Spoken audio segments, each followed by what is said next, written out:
كنت عايز اسال الشيخ بس سؤالين. اتفضلي. انا بس عايز احكي لهم الحكايه من الاول.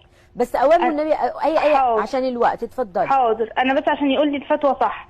اتفضلي. انا كنت بس بحب واحد وكنت متجوزه. وكان معلش كان متجوز. رحت لشيخ وقال لي اعمل لك قلب واخليه يحبك وهياخد مني 10000 جنيه.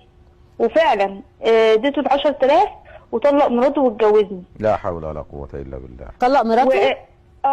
وعشت معاه يعني احلى سنتين في حياتي وخلفت منه بنت. وبعدين معاملته اتغيرت معايا وسابني ورجع لمراته الاولانيه. طبعا. وعرفت انها راحت لنفس الشيخ.